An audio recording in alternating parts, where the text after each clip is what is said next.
All right, welcome everybody, and thank you for joining us today for our March edition of our cybersecurity user awareness training uh, presentation. And welcome.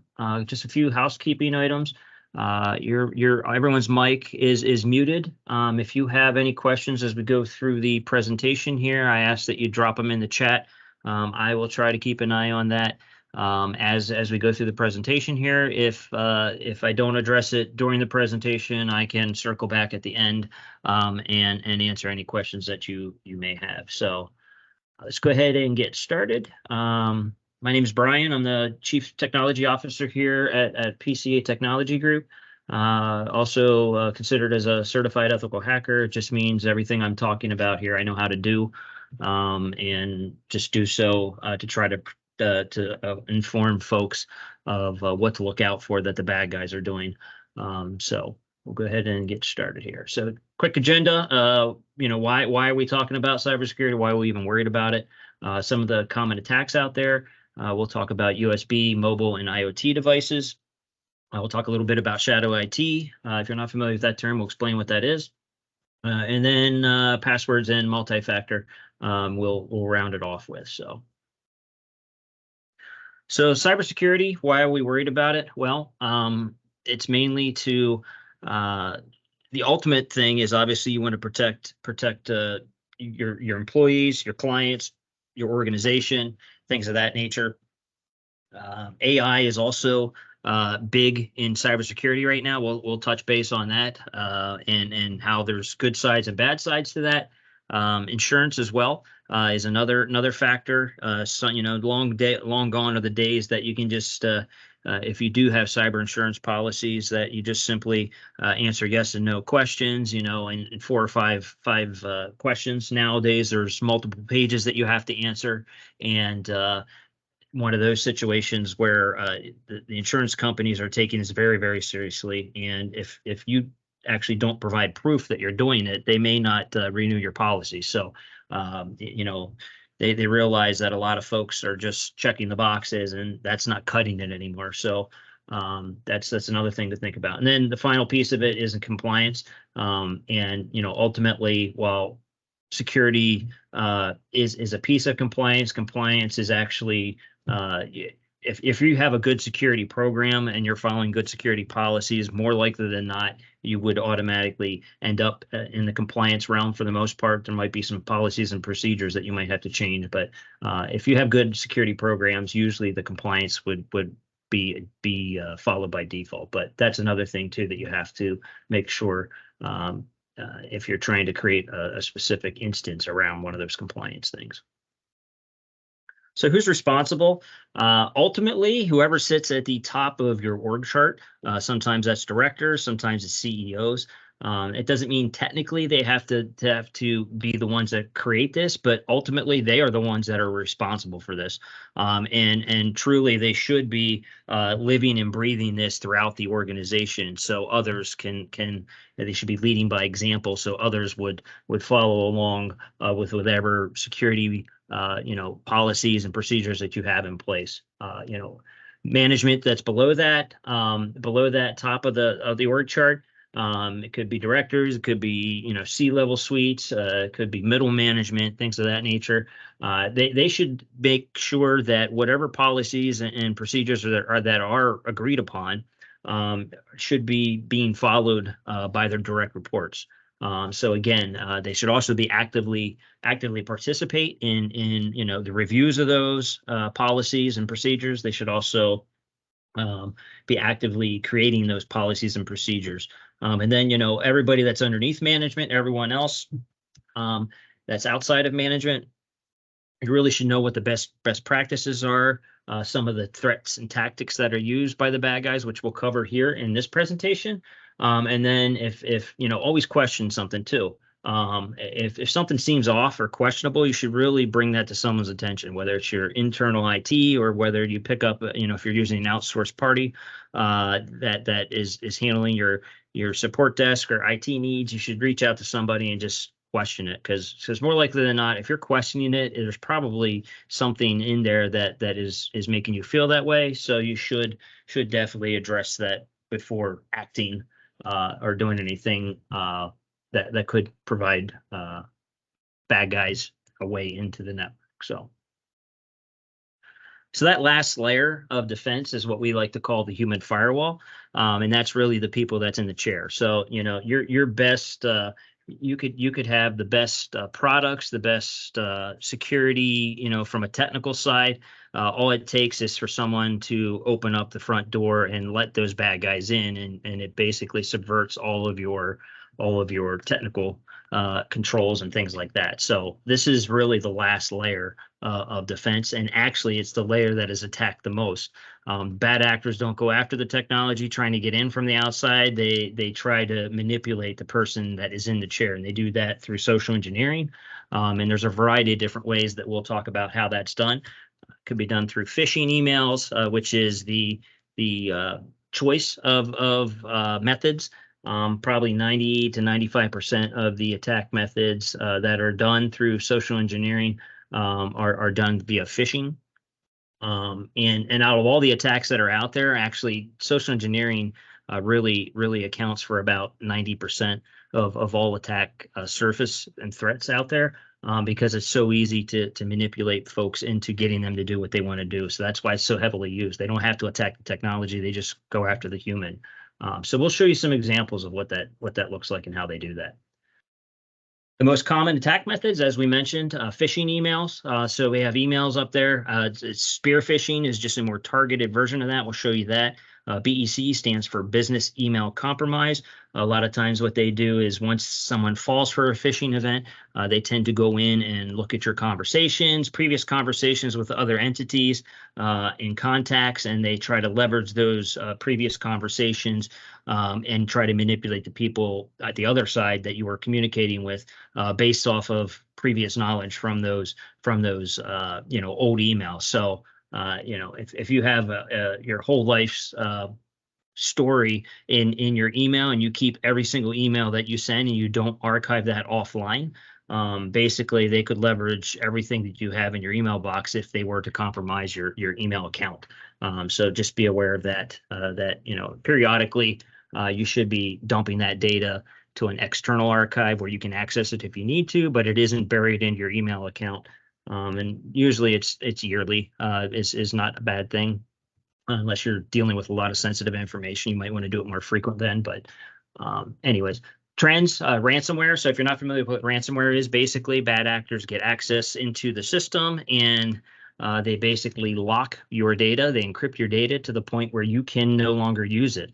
So you can't access your files, you can't access anything because they're all encrypted, and you're basically dead in the water. And then what they do is they put up a screen saying, "We've encrypted all of your files. Please pay X amount of cryptocurrency. Usually it's Bitcoin, and we'll give you the key to unlock that." And hopefully, your best case scenario is that if you have a good backup, you can go back to that. If you don't have a good backup, you may have no choice but to try to pay to see if you can get your data back. And then you're assuming that the bad actors will really honor that agreement. So the whole point is to try to stay away from that and avoid it if at all possible. The other side is they also could steal your data and threaten to post it on the internet, the dark web, and and ask you for some fee to prevent them from doing that. Sometimes they do both. Sometimes they encrypt you and they try to extort money from you, so they get it on both sides and get double the payment. There is some automation that's involved now. AI is also being leveraged to do some of these attacks. We'll talk more about that. Social media can be leveraged for reconnaissance, fake friends. You can get a lot of information off social media platforms, all of them, whether it's business oriented or personal oriented. Who's behind it? It's criminal groups. It's also hacktivists, nation states, insider threats, things like that. It's not very often is it insider threats, but we'll talk more about that when it comes to shadow IT, that inadvertently somebody on the inside could be assisting the bad actors without even realizing they're doing it. So it doesn't mean they always have malicious intent, but there is a possibility of that. And then the attack vectors is normally cloud or internet. Occasionally, it could be done with your mobile phone. We'll talk about that. Rarely is it physical on site, but you should just be aware that there is the possibility of that if someone was literally targeting your company. It could happen on site too. So that leads us on to web browsing. So web browsing, the easiest and best way to avoid some pitfalls when it comes to cybersecurity is make sure that any browsing you do on the internet is for business use only. You will limit a lot of your exposure to potential threats and actions from the bad actors if you choose to do that, and just keep it for business use only. What that means is, during Black Friday or any of the upcoming holidays here, don't do your shopping or your Easter shopping for your grandkids or whatever. Do that when you get home on your own machine, not while you're at work doing that kind of thing. So social media, same thing. If you're not using social media for business purposes, stay off of it until you get home. Because again, you could stumble upon some malicious content on any of the platforms. And it's very easy to fall for that, and you could inadvertently create issues on the work environment. Keep your browsers updated.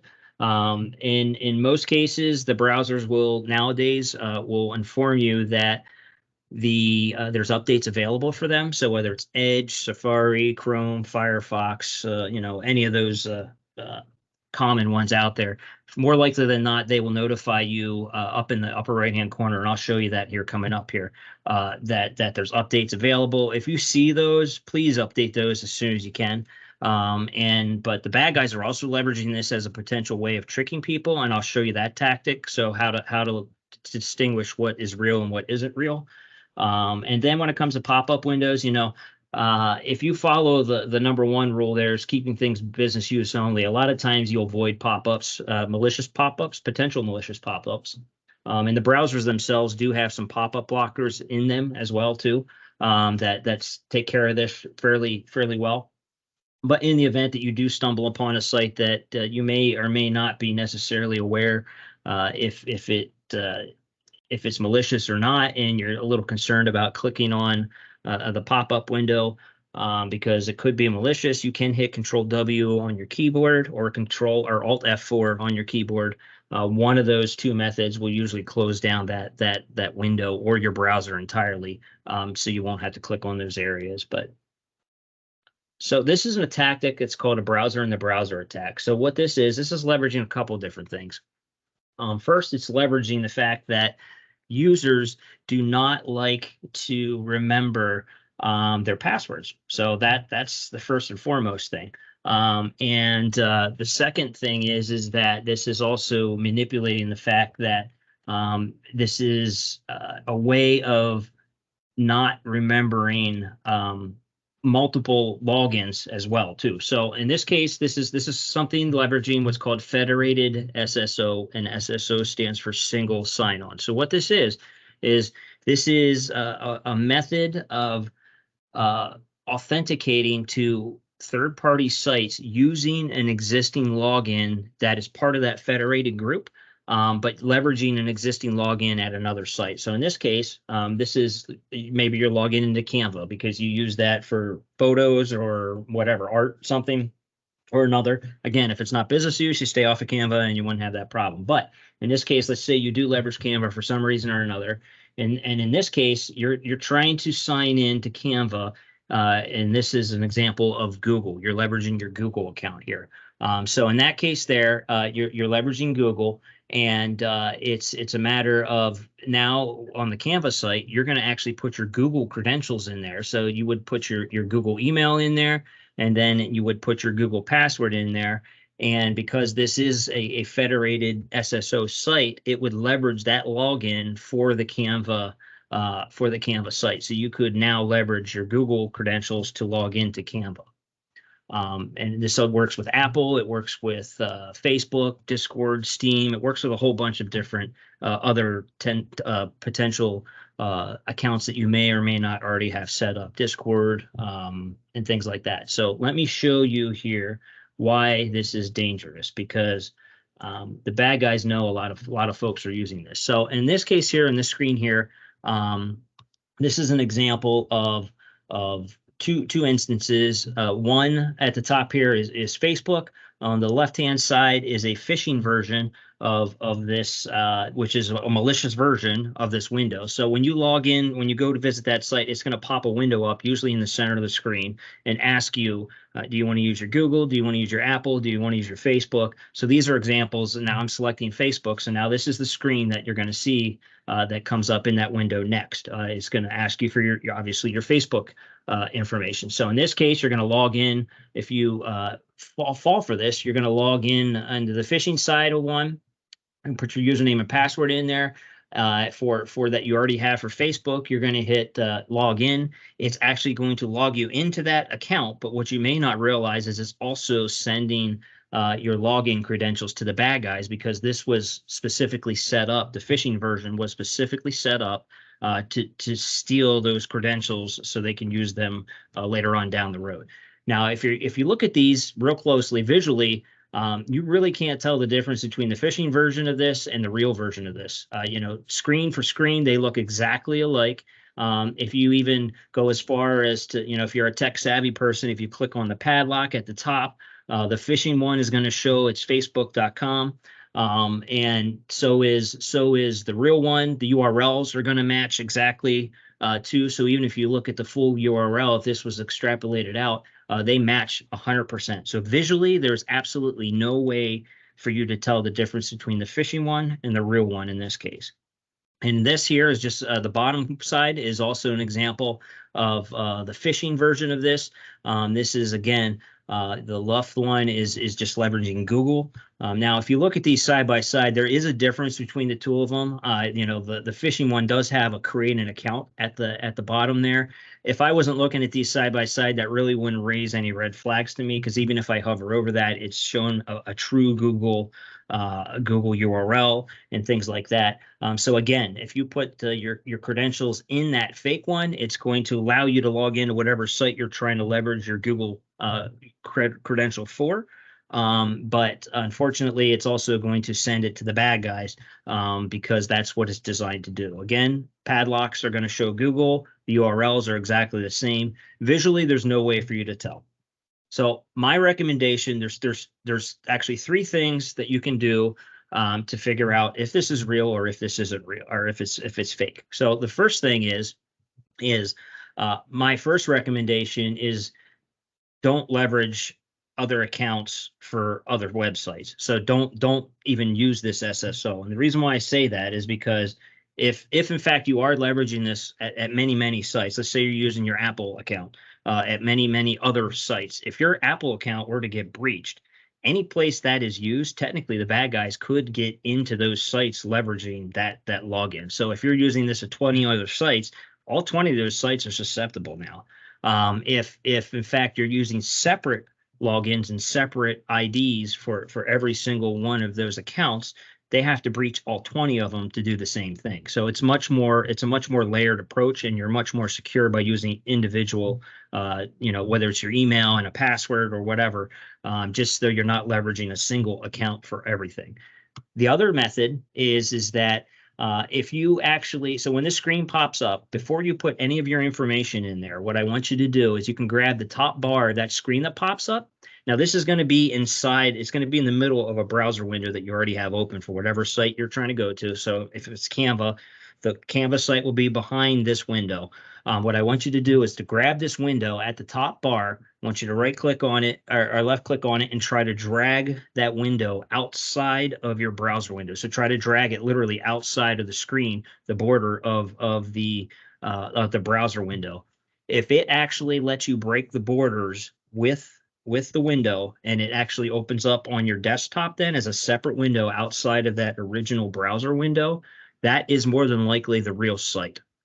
If it doesn't, and it actually stops at the edge of the browser and won't let you drag that window outside of the browser, I would be very, very cautious about putting your credentials in there, because it's basically, this window isn't really a window. It looks like a window, but it isn't. There's some coding that's happening that makes this appear like it's an actual window, and which is why everything in it looks real, because it's actually using real data behind it, but this is not a window. They're just transposing it into a window with some code and to try to trick you. But it won't drag off. It won't drag outside of that browser, which is why you try to do that, because this isn't truly a browser window. It's just made to look that way. So that's another tactic you can use. If you can't drag it off the screen, I wouldn't put my creds in there. The third thing is if you happen to be using a password manager of some sort that auto populates your credentials, and we'll talk a little bit more about password managers here coming up. But if you have one that actually auto populates, what happens is, let's say you go and you're leveraging your Google stuff. If it's truly the Google site, because it recognizes the real URL and everything, it will auto populate your email and your password in there usually, and then you can log in with that. In this case here, on the phishing one, even though the URL looks like it's real, again, this is not a real browser window. These entry fields are just to capture your username and password. And then the coding in this is actually sending it to the real version of it in the background. That's why it's working. But this is not a real browser window. So when you visit this, if it's a fake version, the password manager would recognize that this isn't truly a window and it won't auto-populate. So if you are using that auto-population, you get to this and it doesn't auto-populate, that should be another red flag, because it's like, wait a minute, I've used this before and it worked and now it's not working. You should be real cautious about putting any info in that window too, because it's obviously not working for a reason. So those are ways you can kind of avoid those tactics that the bad guys are using. So that leads me to the clear fake attack. So this goes along with the browser, keeping your browser updated. So this is leveraging the fact that people might be hyper aware that the browsers need updated. So what this happens is you're stumbling upon a website, and then all of a sudden you're going to get a message on that web page saying, oh, in order for you to view this content, you need to update your browser. So the actual website page is actually telling you that you need to update. If you ever end up on a site that does that, please, please, please don't click on any of the links that tell you to update now or any of those type of things on the actual web page itself. If this was really true, what I want you to do instead is at the top corner, right-hand corner, is not the complete top, but right underneath there's 3 lines on the one on Firefox. There's 3 dots in the Google one in the middle, and then there's 3 dots going horizontally here that are on Edge. What you can do is, if there was updates available, those 3 areas there, the dots or the lines, would actually probably have some kind of arrow pointing up to indicate that there's an update. But if it doesn't, you can also click on those dots and go down to About the browser, and in there'll be an Update Now button. You can actually select that, and if there is an update, it will tell you there's an update. But this page is really just trying to trick you into thinking that you need an update, and you're going to download either a malicious version of the browser that has some kind of backdoor in it, or it's going to put some kind of plugin into your existing browser that's also going to be malicious. So don't fall for an actual web page that is telling you that. Only do it if the browser itself is telling you that, the actual 3 dots or the 3 bars. So just be aware of that, because they're also leveraging this tactic as well. So as I mentioned, email is a big way for social engineering to happen. So we'll spend a little bit of time going through what that looks like and how the bad actors are trying to do that. So first and foremost, again, just like the browsing, don't mix your business email with personal usage. Don't use it for your holiday shopping. Don't use it for your gym memberships. Don't use it for your coupon codes. Don't use it for your book clubs. Keep it for business use only. You doing that will definitely lower your exposure factor when it comes to falling for a lot of the bad actors' tactics. If you are mixing your business with pleasure or with personal, then you're going to have a hard time distinguishing what is real and what isn't real. They leverage fake shipping notices, fake purchases, fake credits, all that kind of stuff. And if you're not doing those kind of transactions in your business email, you're going to get one of those come through. It's going to be an invoice from PayPal or a PayPal notice or an eBay shipping notice, Amazon shipping notice, if you don't do any of that in your business email, you're going to see that come in. It's going to be from Amazon. You're going to look at the title, see where it's from. You're going to delete it right away. You don't even have to open it. You're just going to delete it, mark it as junk, and block the sender or whatever. But if you are doing that kind of thing in your work email, you could potentially open it up and it could be malicious, and then the bad actors have a way in from the outside that you just opened up the door for them. So again, you've got to be very, very careful. And by following that simple rule, that will protect you from a majority of the potential attacks. The second big thing is never click on links that are coming via email unless it's something that you just generated or were expecting. You follow that rule, you are protecting yourself probably 98% of the time. Simply don't click on any emails that have embedded links. And I'll show you examples of that here very shortly. The other thing, again, I'm going to reiterate this.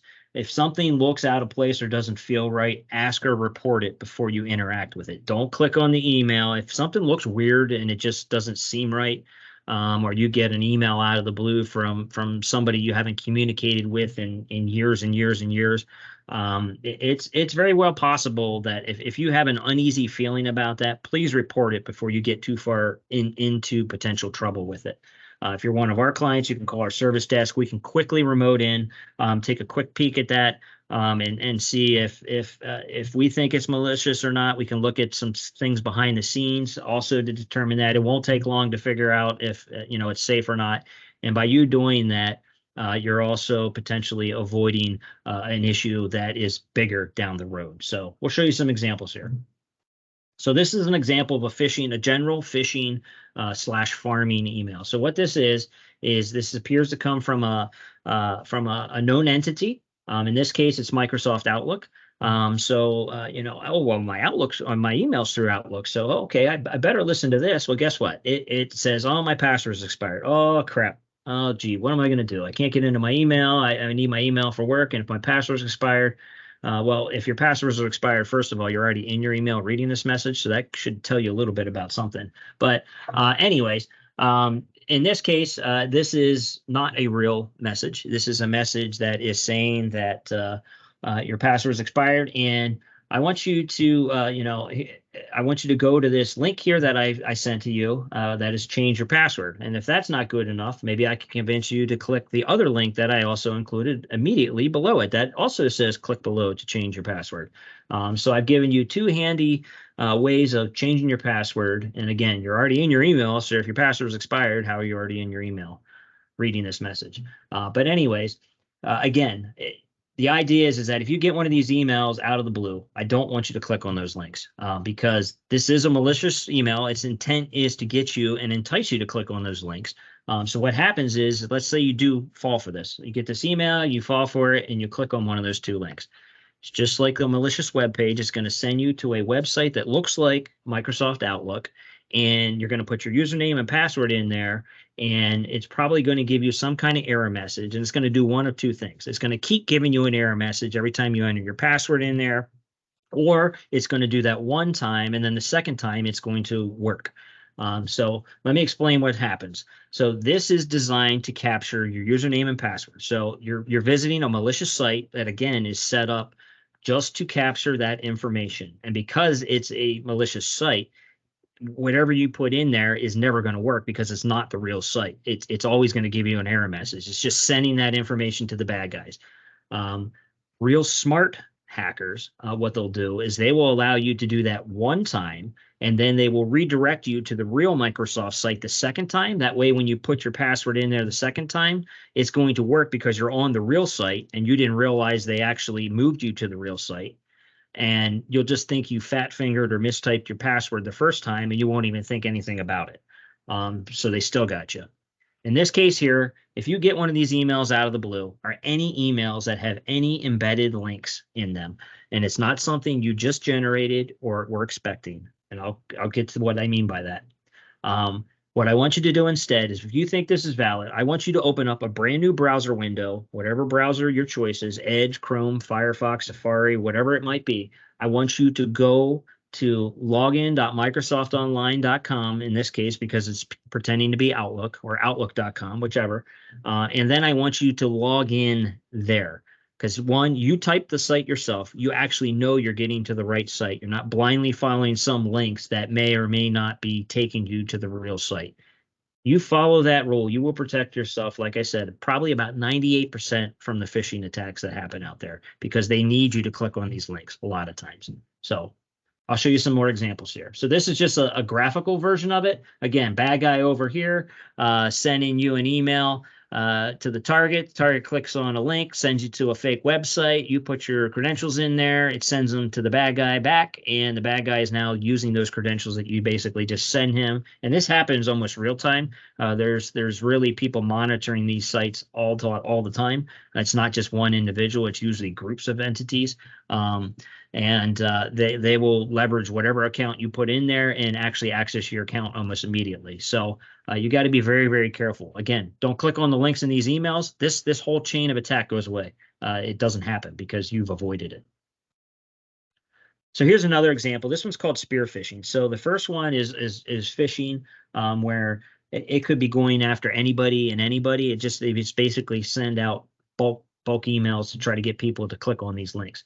This one here is more targeted. So this is targeted usually, that's why they call it spear phishing. So this one is a little more targeted. It usually targets HR or payroll sometimes internally, and usually they pretend to be an internal employee. And usually the way the ploy goes is like, hey, this is XYZ who is an internal employee. And they probably got that from a directory online, or they maybe got it from your LinkedIn page because they harvested all the employees from there, or social media or something or another. They might have got it from your phone directory or whatever. There's a whole bunch of different ways you can get internal employee names. But in this case, someone pretending to be an internal employee, reaching out to the payroll or HR office saying, hey, I want you to update my direct deposit information. Here's the new info, and I want it changed effective immediately. If you don't have policies and procedures in place to actually verify the authenticity of this request, what's going to happen is you're blindly going to follow this email, and you're going to send someone's payroll to an account. It's basically a drop account that was set up with stolen identity. The minute that money hits that account is going to be emptied out and closed. And by the time you realize that you've been duped because this isn't the actual internal employee making this request, because that person is going to be at your doorway wondering why they didn't get paid that week. And you're going to have to explain to them that, oh, well, I fell for an attack because I thought it was you. And they're going to say it wasn't me because you didn't have the right procedures in place to verify that. You get one of these requests, you need to verify even this or any financial request. You need to verify with the person making the request in person, in writing, or at a known phone number. Always, always, always, always. And when I say in person, that doesn't mean in video. That means in person, at a known number, or in writing. Those are the three ways you need to verify that. And I'll explain why not in video in a short period here. But that's one way of avoiding this. You have to have those policies in place, and it has to be a number that is already on file. Don't follow any number that they might add in this email. Oh, if there's any questions, reach me at this number. No, you reach at a number that is already on file that you should have on record as an emergency contact or something, so you know you're actually getting the right number. And then this one is called whaling. So whaling is as it kind of seems to appear, is either going after a big fish or acting as the big fish. C-level folks, directors, high-level entities. So in this case, this is someone that's pretending to be the CFO, probably reaching out to somebody that's in the finance department, and saying, hey, I'm out of the office. Are you busy? I need you to process me a wire transfer today. Let me know, and I'll send you the details. Or the other request is, hey, I need you to go buy me some gift cards. I'm meeting a client, have a client visit, and I want to give them away as raffle prizes or something or another. This is a common tactic. Again, any type of financial request that you get, you need to be aware of.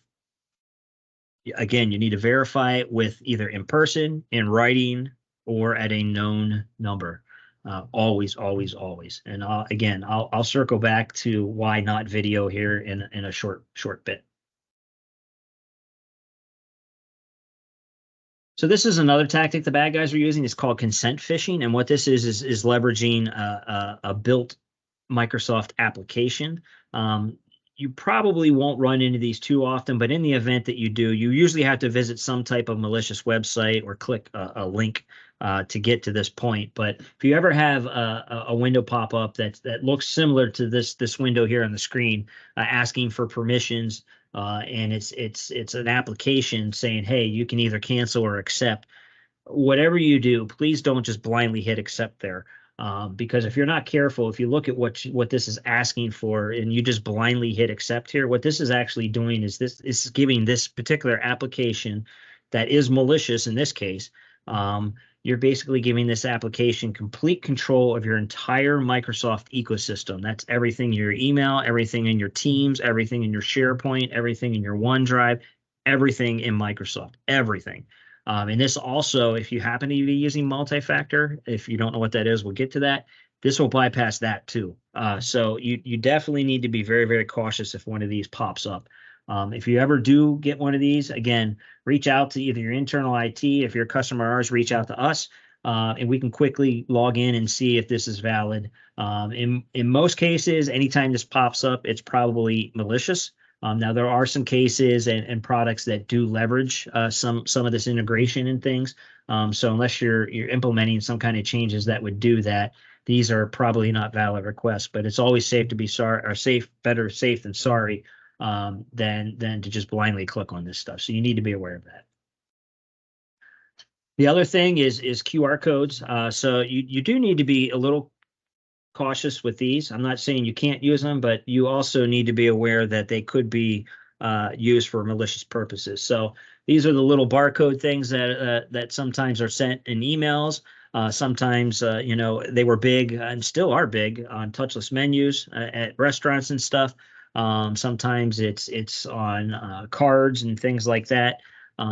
If you don't know really what this is or where it's from, you're really putting a lot of trust in the person that is sending this, and I caution that because these things basically are designed. You scan them with your phone.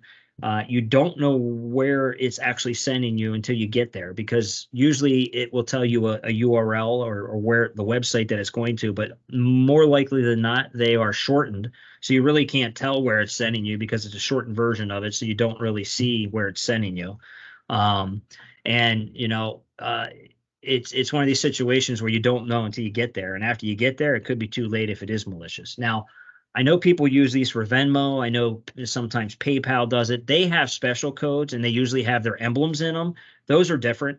And I'm not saying, you can't use those type of things, but if you just get one of these blindly sent to you saying, especially in this case, it's an encrypted email or encrypted voice or something like that, I would be very, very hesitant in scanning that or even visiting that site. That's just me, because again, you really don't know where you're going until you get there, and at that point, if it was malicious, it could be too late. So you just got to be a little cautious and make sure that the sender or the source of where that's coming from before you just blindly trust it. Even at restaurants, if I was physically targeting companies, and I could figure out where you eat because of social media. If I'm local to the area, I can visit that restaurant. If that restaurant isn't using touchless menus, I can make up fake versions of these that are malicious. I can drop them on the tables, and the staff, because everyone's so shorthanded, won't even realize what's going on until I have pretty much everybody in the restaurant. Everybody would scan them because they think they're menus, and maybe I can even fake it that it's a menu with malicious intent behind it. I'm not trying to be overly paranoid, but I always ask if this is a touchless menu, if they do have these, if I intend to use them, just so I can verify with the staff that it is. In fact, and they look at me like, "What are you, an idiot?" But I'm okay with that. I don't mind that looking like that, because I'm just overly cautious. So now it gets into the meat of the potatoes here. So AI, if anybody is leveraging AI or obviously, I hope you heard about AI. You almost had to at some point recently, but we're going to look at the good, the bad, and the ugly of AI. So AI, the good part of it is AI can be leveraged by individuals to increase productivity. You could also leverage, AI to automate some things with machine-driven automation. So it's not going to replace humans at all. So don't think that it's going to take over the world. It's not. Um, AI is nothing more than a program that it was programmed by humans. So it's only as smart as the humans that programmed it. So just be aware of that. However, again, it does automate a lot of tasks that normally couldn't be automated. So in this case, maybe you're looking for write a letter or something, and you wanted to check for grammatical or maybe you have a mental block or something. You could ask the AI to do it for you, and it would spit out an instance, and it might be better than what you had, or it might be an update to what you had. So that's the good piece of it. You can leverage this for good. The bad is that while most of the public versions do have checks and balances built into them, bad actors have figured out ways to manipulate the public versions to get around those guardrails. So, in an instance, you can't go in and ask AI any of the AIs that are out there right now, whether it's ChatGPT or Gemini or Copilot or any of those. You can't just blindly ask it to do something that might be deemed harmful. It will come back and say, hey, this could be malicious or harmful, and I can't give you that information or whatever. And you got to be careful what you're asking it, because you could end up on some kind of watch list too. But there are ways, and I'm not going to get too deep into it. There are ways to basically social engineer the AI. So you're basically asking question instead of point blank asking what you're really looking for. You can manipulate the questions that you're asking, and each piece of information that the AI is giving you is really building on that one question that you really wanted to ask it in the first place. It's called prompt manipulation or prompt engineering. And it's basically in prompt injection. It's basically manipulating the AI. You're social engineering the AI to get around the roadblocks that are in place to protect you from asking it questions flat out. So there's definitely ways to do that. There's also deep web versions of these, or dark web versions of AI that are completely unhandcuffed, which you can ask it anything you want, and it will tell you completely unfiltered everything that you ask it to do. So that's the bad part of it. And I'll circle back on why you don't want to believe video all the time. Some of you may have heard about this. If you haven't, this is an extreme instance of leveraging AI for malicious intent. But there was a company in Hong Kong just recently, within the last 2-3 weeks, that there was a webinar that was held by the CEO, some officers, and an individual that obviously was in finance or had the authority to do wire transfers, whatever.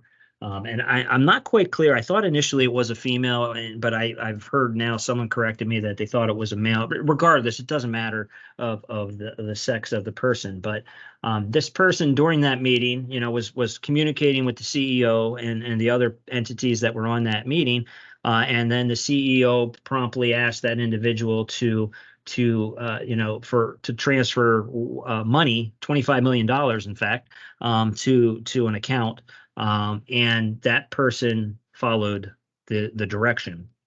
What that person did not realize is that out of the 6 people that were in that meeting, that person was the only real person in there. Everything else was AI generated, and AI.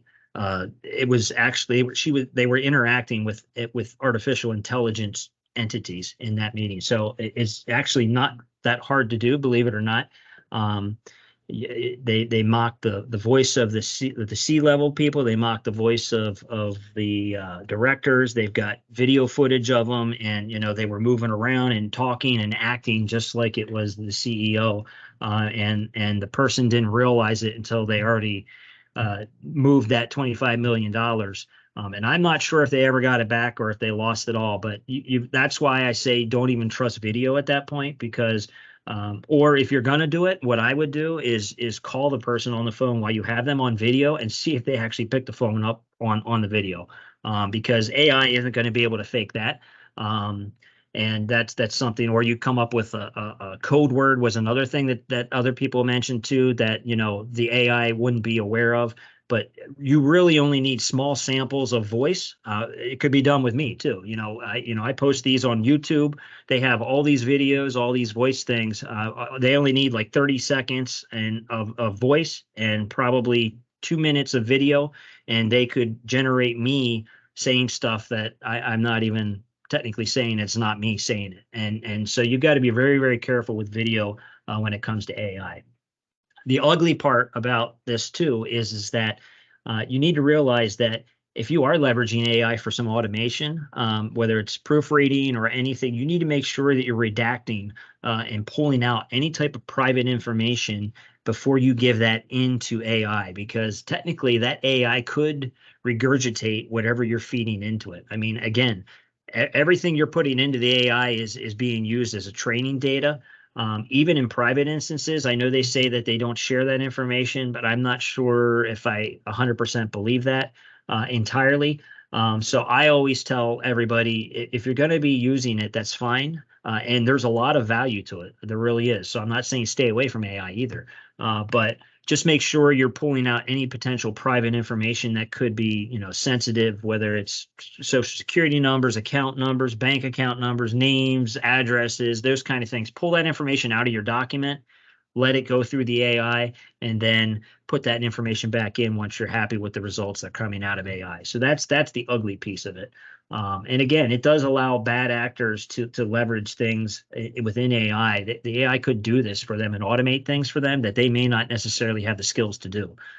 So it's crafting much better emails and things like that. So some anti-phishing tips. Again, I reiterate this: never, ever, ever click on any links that are in emails unless it's something that you were expecting. Type those links yourself into a new browser window. And what I mean by what you're expecting, sometimes if you do legitimately go change your password or you sign up for an account, you may get an email saying, hey, just noticed you log in, click yes if it was you, or please confirm your email address with this. If that's something you just did, that's okay.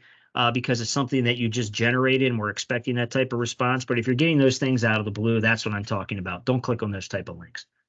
The other thing too is, again, any type of financial request, make sure you're verifying the entities, either in person, verbally, or in writing, or at a known good contact number. Again, make sure you're leveraging external banners. Again, this is a good thing, of a good visual way. That's this yellow part here at the top, right underneath the message here. If you're using external banners, this is a huge red flag if you're getting emails from people that are pretending to be internal employees, whether it's an employee or C-level or whatever. If it actually has this banner on it, that means it came in from outside of your organization. That should be a big red flag for you, because if it was actually truly an employee or your C-level, you would route it internally, would not have this banner. So that's a good way to indicate whether this is legit or not. Again, if something seems off, report it. That's the easiest way to avoid some of these tactics. Real quick, USB mobile, USB flash drives, if you find those laying around anywhere, please don't plug those into your machine. If you are using those to transfer files or whatever, if you have large files that you're transferring in between machines, just make sure you're using virus protection at both sides so you're not potentially having anything hitchhike across. Never blindly accept any type of electronic devices that come in the mail or UPS or whatever. This is an easy way to get people to fall victim to malicious and attach malicious devices to their networks. Send them smartwatch, Alexas, wireless access points, iPads. For a couple $100, you can breach a network that could be worth millions. If you can get data out of there, and I'll spend the $300, $400 on an iPad that has backdoor software in it. The minute you attach it to the network, I'm inside the network. So this was leveraged pretty heavily, unfortunately, against some of our military. They would send these to soldiers, and you know how the soldiers obviously are excited to get gifts, and they're not really thinking, and they attach it to the wireless network, and now the bad actors have inside access to that network, unfortunately. So. If you are using IoT devices, that's all of your devices at home, like your Ring cameras. Maybe you have security cameras. You might have baby monitors, Alexas, all that good stuff, Nest thermostat. If you don't have those separated, you probably should have those separate from your regular network. You put those devices in. What you may not realize is many times the manufacturers of those devices are not updating them, and neither are you. Wait, I'm supposed to update those? Oh yeah, you are. They just don't magically work on their own sometimes. So you've got to be aware that everything you're putting on there, if there's vulnerabilities to them, and they do talk to the internet, if a bad guy happens to find those somehow or another, they could leverage them and actually get inside your home network. And if you don't have it isolated, they could potentially do some damage, especially if you are work from home. So you just need to be aware of that. If you don't know how to do that, obviously, maybe someone in your family could do that, where you can isolate those networks and stay safe. If you're using your smartphone, obviously there's USB cable that goes to the phone. Use the wall brick that goes into the outlet. That will keep you from potentially infecting yourself with potential. If what you may not realize is when you plug this in, if you plug this into your laptop or your desktop directly instead of the wall, it will charge your phone, but it also turns this into a USB device.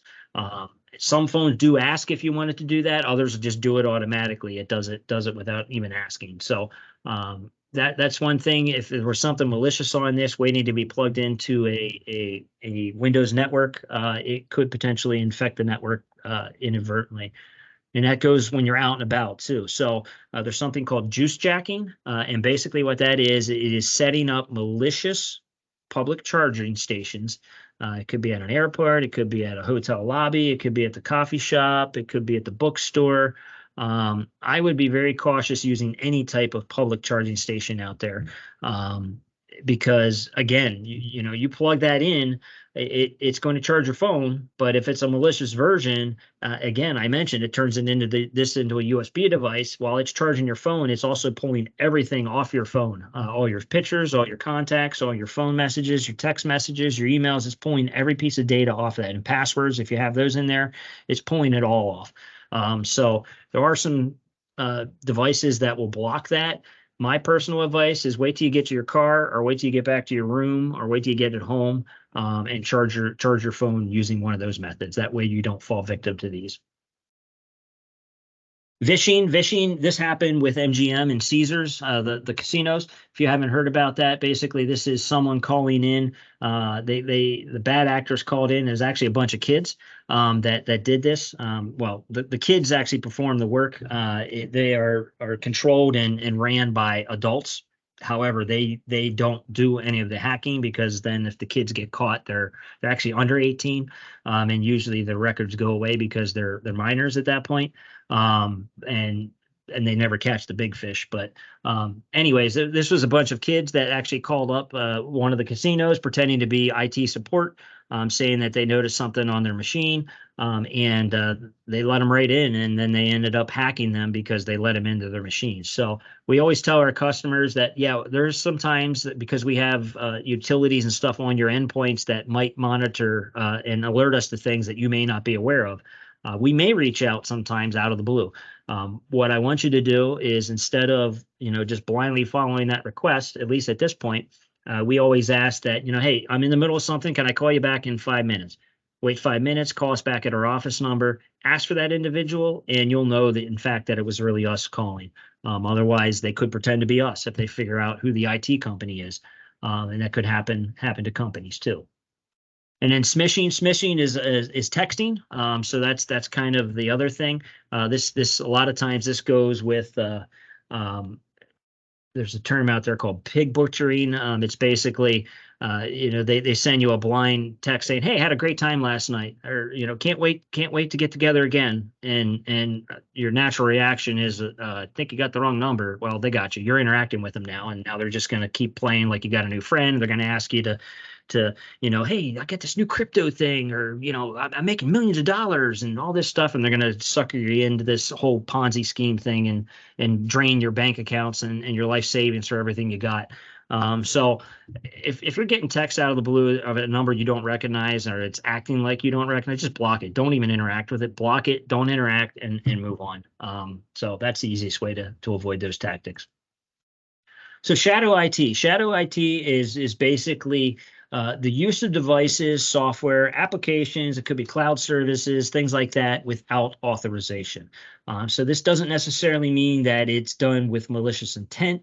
A lot of times it's done because there's something that is stopping you from getting your work done or being productive. So in the case of software, it could be adding any type of software onto your physical work machine that didn't come that way when it was set up. It could be things like whatever. It could be iTunes. Maybe it's iTunes. Maybe it's, I don't know. I'm just using examples. It could be stuff like that.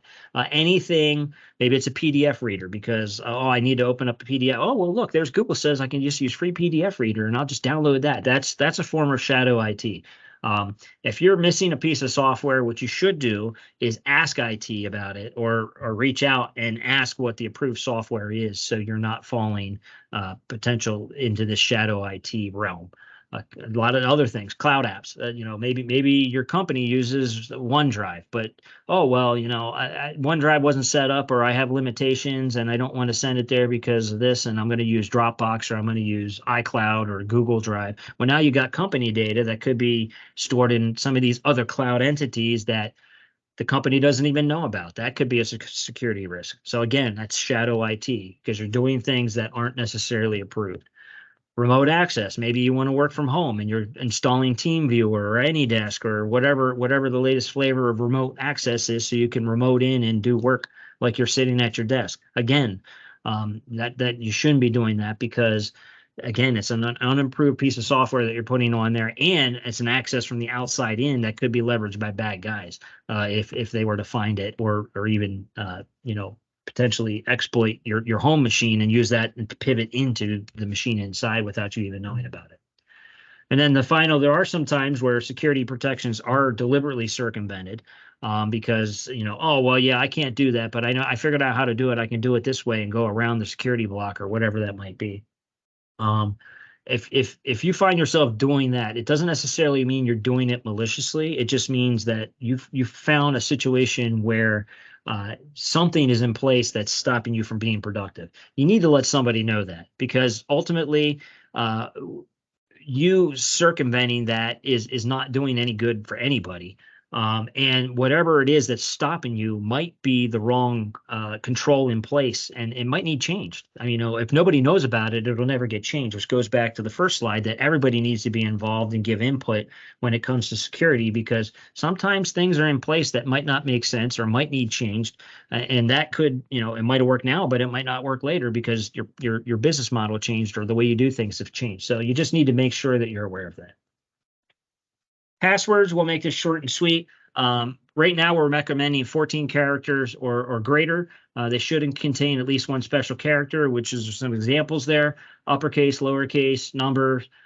You obviously need to use a password manager at this point or some kind of vault, to store your passwords in. Don't save them in your browsers. If your browser asks you to save a password, please don't do that. The first thing I'm going after if I get access to someone's machine is that password vault, and I'll have that dumped in about 2.5 seconds.